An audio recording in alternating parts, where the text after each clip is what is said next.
පැහැදිලිවම තදුරීන්ස අපි අතර කිසි ප්‍රශ්නයක් තිබෙන්නේ නැහැ. අපි එක රග සෙල්ලම් කරා, අවුරුදු ගාණක් සෙල්ලම් කරා. අඩුව රග පිටේනේ ප්‍රශ්නයක් තිබෙත් නැහැ. මොකද අපි බොහෝ අවස්ථාවල එක ඉස්කෝලේ සෙල්ලම් කරලා එක ක්ලබ් එකේ සෙල්ලම්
හොඳයි තාජුදීන් හම්බෙලා තිනේ.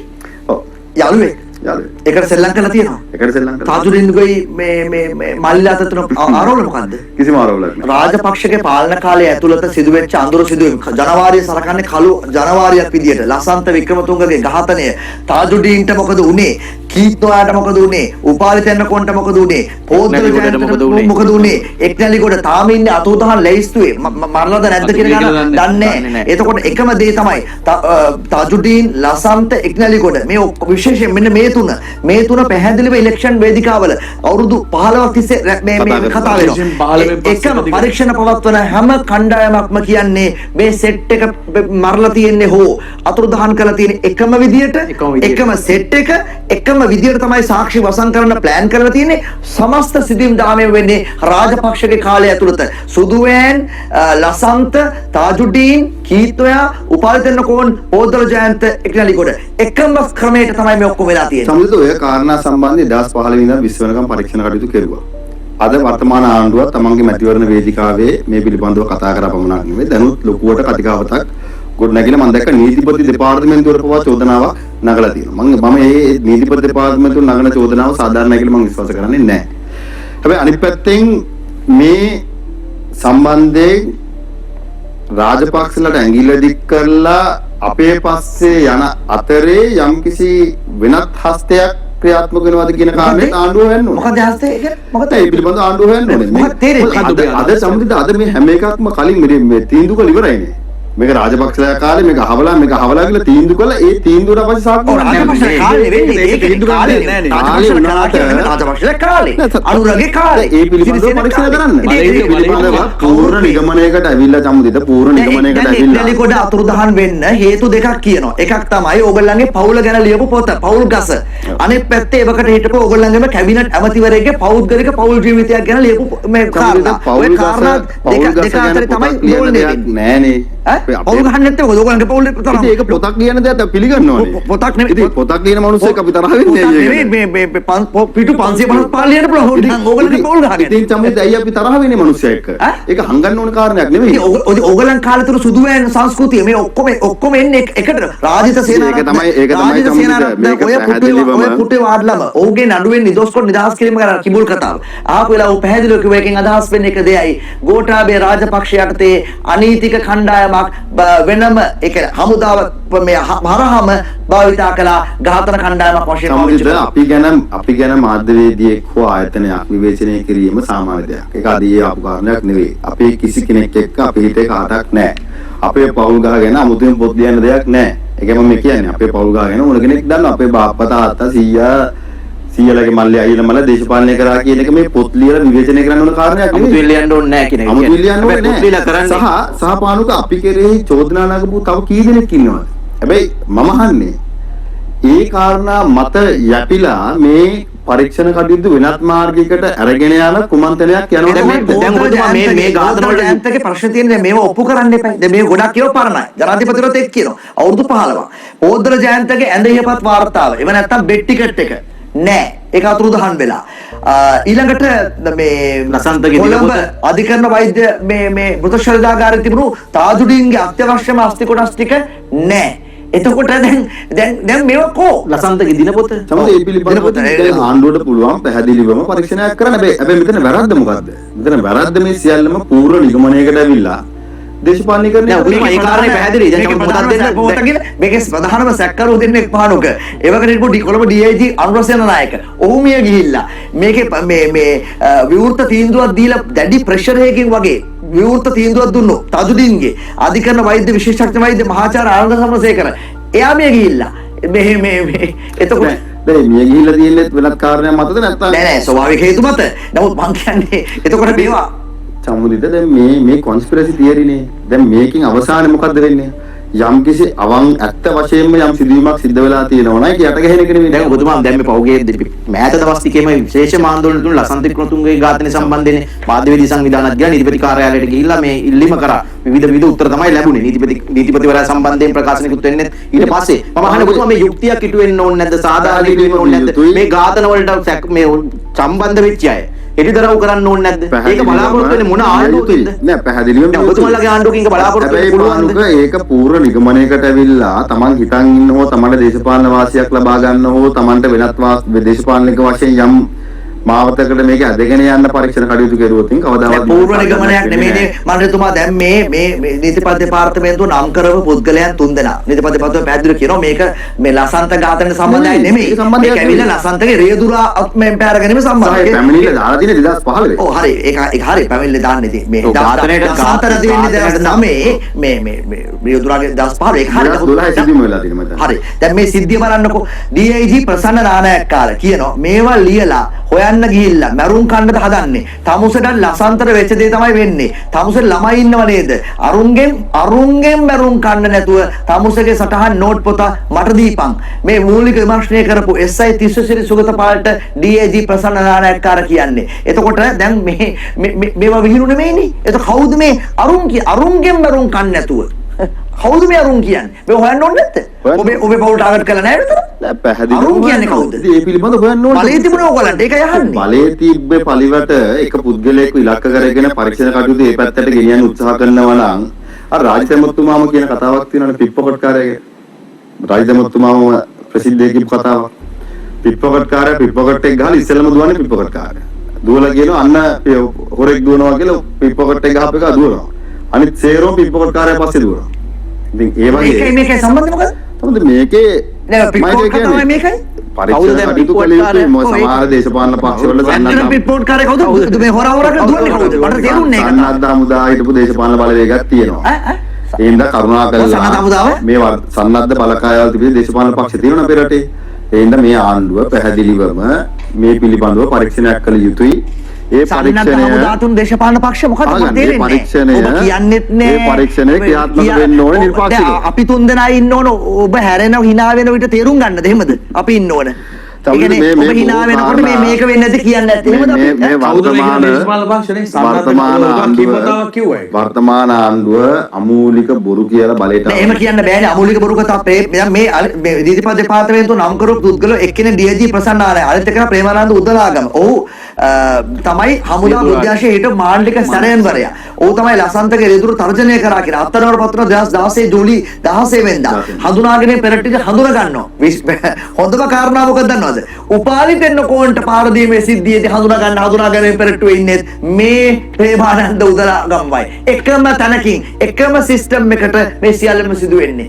එකම තැනකින් තමයි එකම අතකින් මේ ඔක්කොම කරකැවෙන්නේ. ඒ පිළිබඳව ආණ්ඩුව පැහැදිලිවම පරීක්ෂණයක් කරනවා. මේ ලසන්ත වික්‍රමතුංගගේ සිද්ධිය මේක නීතිපතිවරයාට හෝ නීතිපති දෙපාර්තමේන්තුව හැල්ලුවට ලක් කළා මේකට සාධාරණයක් වෙන්නේ නැහැ. පරීක්ෂණ කටයුතු කරන පොලිසිය නම් පොලිසිය පරීක්ෂණ කටයුතු කරන්න ඕනේ. ඒ පරීක්ෂණ කටයුතු කළා යවන සාක්ෂිමත් තමයි නීතිපති දෙපාර්තමේන්තුව. හැබැයි මෙතන ප්‍රශ්නේ තියෙන්නේ දැන් ලසන්තගේ මුලින්ම කිව්ව ලසන්ත වෙඩි තියලා කියලා. හරිද? නමුත් ඔබ දන්නවා ලසන්ත වෙඩි තියලා නෙමෙයි කියලා. ඊට පස්සේ ගොඩ ගන්න ඕනේ නැවත ගොඩ ගන්න ආණ්ඩුව ගොඩ ගන්නවා.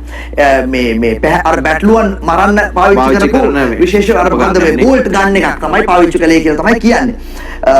දැන් මේකේ සමස්ත සිදුවීම් දිහා බලනකොට ඒක 2016 කෑගල්ල ප්‍රදේශයේදී හමුදා විශ්‍රාමික හමුදා සමාජිකයේ බලසිරු හමුදාට ලියලා තියෙනවා මේ උදනාගම මේකට සම්බන්ධ නැහැ ඕ වගේ කතාවක්. මේ කතා ඔක්කොම ඩ්‍රාමා කියලා ඔබට හිතන කවුරුන් හෝ විසින් මේවා ගෙතුවා කියලා. මට හිතෙන්නේ සම්දිත යම් සිදුවීම් සිද්ධ වෙච්ච කාරණා වසන් කරන්න පරීක්ෂණ කටයුතු වෙනත් අතකට යොමු කරන්න සලස්මක් තියෙනවා. පරීක්ෂණ කටයුතු වෙන පැත්තට කියන්නේ ඒ දැන් නෙමෙයි එදා ඉඳන් ඒ ඝාතකයන්ට පැහැදිලිව ඒ කියන්නේ අර හමුදානිය කතාවේ ආණ්ඩුවටත් කියන්නේ මම පොලිසියටත් කියන්නේ පූර්ණ නිගමන වලට එන්නේ නැතුව පරීක්ෂණ කරන්න. දැන් ඔබතුමාට අනුව කල්පනා කරලා චමුදු මොකක්ද ලසන්ත වික්‍රමතුංග සහ රාජපක්ෂලත් එක්ක ලසන්තගේ අවසන් කාලේ තිබුණු ප්‍රශ්නේ මොකද්ද? කිසි ප්‍රශ්නයක් තිබෙන්නේ නැහැ. හැබැයි මිග් 27 යානා 6ක් යුක්‍රේන මිලදී ගැනීමට උත්සාහ කිරීම කියන ඩීල් එක මුලින්ම අනාවරණය කරන්නේ ඉක්බාල් අතාස්. ඊට පස්සේ මේක දිගටම ඇදගෙන යන්නේ ලසන්ත වික්‍රමතුංග. ලසන්ත වික්‍රමතුංගට එරෙහිව ගෝඨාභය රාජපක්ෂ ගල්කිස්ස මහේස්ත්‍රාත් අධිකරණයේ අපහාස නඩුවක් දානවා බිලියන 1 වන්දිල්ලලා. ඒ වගේම මේ අතුරුතහන නියෝගයක් ගන්නවා. හැබැයි ලසන්ත නවත්තන්නේ මේ කතාව. උදයන්ග වීරතුංග ගෝඨාභය රාජපක්ෂ සහ බෙලිමිස් හෝල්ඩින් සමාගමත් එක්ක මේ ගනුදෙනුව. මේක තමයි රාජපක්ෂලා සහ ලසන්ත අතර ඇති වෙච්ච බරපතල විරසකයට හේතුව. නෑ කිසිසේත් නෑ සම්දිත. ලසන්ත මහත්තයා එක්ක දේශපාලනික යම් වෙනස්කම් තිබ්බා. එතුමා මහින්ද රාජපක්ෂ මහත්මයා හොඳ හිතවතෙක් කියන ලසන්ත ලසන්ත වික්‍රමතුංග කියන්නේ මහින්ද රාජපක්ෂ මහත්තයාගේ මගේ දේශපාලනික වශයෙන් වෙනස්කම් තිබ්බත් හොඳ හිතවතෙක්. හැබැයි ඔහු හැබැයි පත්තරෙන් ප්‍රශ්න කරා 2000 ඩොලර් බිලියන 1.2ක් වෙච්ච ගනුදෙනුව 2006 ඩොලර් බිලියන 2.4කට වැඩි වුණේ කොහොමද? G2G government to government කියලා බොරුවක් කළේ ඇයි? මේ ඉංග්ලන්ඩ් වල බෙලිමිස් හෝල්ඩින්ග්ස් කියන ආයතනයට LC එක People's Banking open කළේ කොහොමද? G2G නම් third party එකට සල්ලි ගියේ කොහොමද? මේ බෙලිමිස් මේක ඇත්තටම මේ ප්ලේන් තින සමාගමක් නෙමෙයි භාණ්ඩ ප්‍රවාහන සමාගමක්. ඇඩ්‍රස් එකේ එහෙම ආයතනයක්වත් නැහැ. මේ වංචනික කතා ඔක්කොම මේ අය ප්‍රශ්න කළා ලසන්ත. ඒක තමයි ප්‍රශ්නේ. නෑ කිසිම ප්‍රශ්නයක් නෑ. ජමදත් ලසන්ත මහත්තයා විතරක් නෙවෙයි තව බොහෝ මාධ්‍යවේදීන් ඒ කාලේ නොයෙක් කාරණා ලිව්වා. ලසන්ත තමයි ඇදගෙන ගියේ. නොයෙක් අය ඇදගෙන ගියා ජමදත් ගාලුවා කමුතු කාරණයක් නෙවෙයි. ප්‍රශ්න තියෙන්නේ මගේ එකම කාරණේ මම කියන්නේ අපිට ඒ කිසිම මාධ්‍යවේදියෙක් එක්ක හෝ පුද්ගලයෙක් එක්ක පෞද්ගලික මනාපකමක් තියාගන්න කිසිම එකක් ලසන්තගේ ඝාතකයෝ දැනගෙන ඔබ රාජපක්ෂලගේ හැටියක්ලු රාජපක්ෂලත් එක්ක හිටපු මිනිස්සු කොහොම හරි දකින්නවා කියන එක. ඒක රාජපක්ෂලගේ හොඳ හෝ නරකට බලපාන දෙයක් කියලා කියනවා. රාජපක්ෂලා දන්නවා කවුද ඒක කළේ කියලා, කොයි කැම්ප් එකෙන්ද ගියේ කියලා, කොතනද බෝල්ට් ගන්න එක බැටළුව මරණ තිබුණේ. නමුත් රාජපක්ෂලා අවසන් මොහොත වෙනකම් මේ පුද්ගලව රකින්නවා කියලා තමයි කියන්නේ. නෑ ජමදිත අපි යම් කිසි කෙනෙක් වරද්දක් කරලා තියෙනවා නම් විශේෂම අපරාධ නීතිය කඩලා තියෙනවා නම් අපි ඕව රකින්න සූදානම් නැහැ. මේ සිද්ධිය ගැනම ශ්‍රීපති සූර්යාරච්චි අල්ලස් කොමිසමට යනවා. ඒක විභාග වෙන්න ඔන්න මෙන්න තිබෙදී ශ්‍රීපති සූර්යාරච්චි අනුරාධපුරයේදී අනුතරකේ මේ යනවා. ඒ විතරක් නෙමෙයි මේක විභාගයට ගන්න දවස් දෙකක් තිබෙදී PSN රණසිංහ අල්ලස් කොමිසමේ අධ්‍යක්ෂ ජනරාල්වරයා කිසිම කාර්යභාරයක් නොමැති ඩෙස්ක් එක පුටුවක් නැතුව ට්‍රාන්ස්ෆර් එකකට දෙනවා ජනාධිපති කාර්යාලයට. මේ ඔක්කොම හවුසිදුම් කියලා හිතන්න කියලාද ඔබ කියන්නේ? සම්දේ පිළිබඳව මම ඒක කියන්නේ. දැන් මේ අපි පූර්ව නිගමන වලට අවිල්ලානේ කතා කරන්නේ. ඒ ඉඳ පූර්ව නිගමන වලට මේ කතා කරන්නේ. නෑ පූර්ව නිගමන වලට එන්නේ නැතුව පොලිසිය පරීක්ෂණ කටයුතු සාධාරණය කරා නම් හරි. දැන් ඔබතුමාට මෙහෙම හිතෙන්නේ නැද්ද? චමතු මොකක්ද දෙන දැන් ඔබතුමාට අනුව මේක කල්පනා කරමුකෝ අපි. ඔබතුමාලාගේ ආණ්ඩුව හොඳින් ක්‍රියාත්මක වෙනවා. යුද්ධය ජයග්‍රහණය කරලා රට සංවර්ධනය කරලා මහින්ද රාජපක්ෂ මහත්මයා විශාල කාර්යභාරයක් කරගෙන එනවා. ඒ එනකොට උපක්‍රමයක් ඇටියට කුමන්ත්‍රණයක් ඇටියට ගෝඨාභය රාජපක්ෂ වෙන්න පුළුවන්, මහින්ද රාජපක්ෂ වෙන්න පුළුවන්, රාජපක්ෂලගේ දේශපාලනය නැති කරලා දාන්න. දැන් ඔබතුමාම කියන දේශපාලන සන්නද්ධ කණ්ඩායම් තියෙන පක්ෂ තිබුණා කියලා සැලසුමක් සකස් කරලා මේ ආණ්ඩුවට එරෙහිව විවේචනයන් ඉදිරිපත් කරන මාධ්‍යවේදීන් ඝාතනය කරලා. ඔබතුමාට එහෙම හිතෙන්නේ නැද්ද? අපි එහෙම කල්පනා කරන්නේ නැද්ද? අපිට තියරියක් හදන්න පුළුවන් පානුක. හැබැයි තියරිය හැදීම මොකක් හරි එකක් දැන් ඔබතුමාලා මේක එළිදරව් කරගන්න නෑ. ඔබ අවස්ථාවේ කියනවා මේ කුමන්ත්‍රණයක් සම්බන්ධ. නෑ පැහැදිලිවම යම් කුමන්ත්‍රණයක් තියෙනවා. හැබැයි මම උකට තියරියක් හැදුවා කියලා මේකට සාධාරණයක් වෙන්නේ නෑ. හරි මේ අපි මේක මම තියරියක් හැදුවොත් සමුද්ද වෙන්නේ. තියෙන තියරියට තව කතාවක් මම ගොතන එක පොඩ්ඩක් ඊළඟට යන්න ඕන. මම ඉතින් පස්සේ මේ කතාවට එන්න තියෙනවා. මේකත් අහලා බෑනේ හොඳයි. තාජුදීන් හම්බෙලා තිනේ. ඔව්. යාළුවේ යාළුවෝ. ඒකට සෙල්ලම් කරලා තියෙනවා. එකට සෙල්ලම් කරලා තාජුඩීන්ගොයි මේ මල්ලිලා අතර ආරෝපණ මොකද්ද? කිසිම ආරෝපණයක් නැහැ. එහෙම තාජුඩීන්ගේ අනතුර මුලින්ම රියානතුරක් වශයෙන් විදිහට නාරායන්පිට පොලිසිය දැන් වහනෝනේ සමහර වසන්ත දන්නේ කොහොමද? රාජ්‍ය ආරක්ෂක ඇමති දන්නේ කොහොමද කියලා රියානතුරක් කියලා පූර්ව නිගමනයකට නාරායන්පිට පොලිසිය ඇවිල්ලා තිබුණේ කොහොමද? ඒ පිළිබඳව තමදිට නාරායන්පිට පොලිසියෙන් අහන්න ඕනේ. මොකද අපි තදුරින් අතර කිසිම හිවිරසක් ඒ කියන්නේ ඕගොල්ලන්ගේ ආණ්ඩුවේ තජුඩීන්ගේ අනතුර රියානතුරක් කියලා වහපු ෆයිල් එක 2015 යහපාලන ආණ්ඩුව නැවත මේ ගොඩ ගන්නවා. අජිත් එන්නකෝන් විශේෂ අධිකරණ විශේෂඥ වෛද්‍යවරයා තමයි කියන්නේ මේක රියානතුරක් නෙමෙයි මේක ඝාතනයක් කියන එක. එමනම් ඒ පිළිබඳව පරීක්ෂණයක් කරන්න. එතකොට CCTV සොයාගන්න විට පැහැරගෙන යන දර්ශන තියෙනවා. ඩිෆෙන්ඩර් රථයක් පිටිපස්සෙන් ගිහිල්ලා තියෙනවා. හබර්රදී හම්බ වෙන 3 පාරක් ඒ ඩිෆෙන්ඩර් රථේ පාට වෙනස් කරලා තියෙනවා. ඒ ඩිෆෙන්ඩර් රථේ අයිති මේ මොකද්ද කාල්ටන් මේ ළමා මේ පෙරපාසලට. නෑ තමදේ මේ පටලවගෙන කාරණා කීපයක් පටලවගෙන කතා කරන්නේ. හැබැයි මම වගකීමකින් අදටත් කියන්නේ මේ ආණ්ඩුව මේ පිළිබඳව පැහැදිලි පරීක්ෂණයක් කරන්න ඕනේ. මොකද තදුරීන් සම්බන්ධයෙන් තියෙන චෝදනාව නිකන් නිකරුණේ පුද්ගලයන්ට චෝදනා කිරීම සාධාරණ නෑ. සයික උට කරන සාධාරණයි. මොකද පැහැදිලිවම තදුරීන් සහ අපි අතර කිසි ප්‍රශ්නයක් තිබෙන්නේ නැහැ. අපි එකට රග සෙල්ලම් කරා, අවුරුදු ගාණක් සෙල්ලම් කරා. අඩුව රග පිටේනේ ප්‍රශ්නයක් තිබෙන්නේ නැහැ. මොකද අපි බොහෝ අවස්ථාවල එක ඉස්කෝලේ සෙල්ලම් කරලා එක ක්ලබ් එකේ සෙල්ලම්. හරි අපි විරාමයකට යමු. නීතිඥ නාමල් රාජපක්ෂ මන්ත්‍රීතුමාත් සමග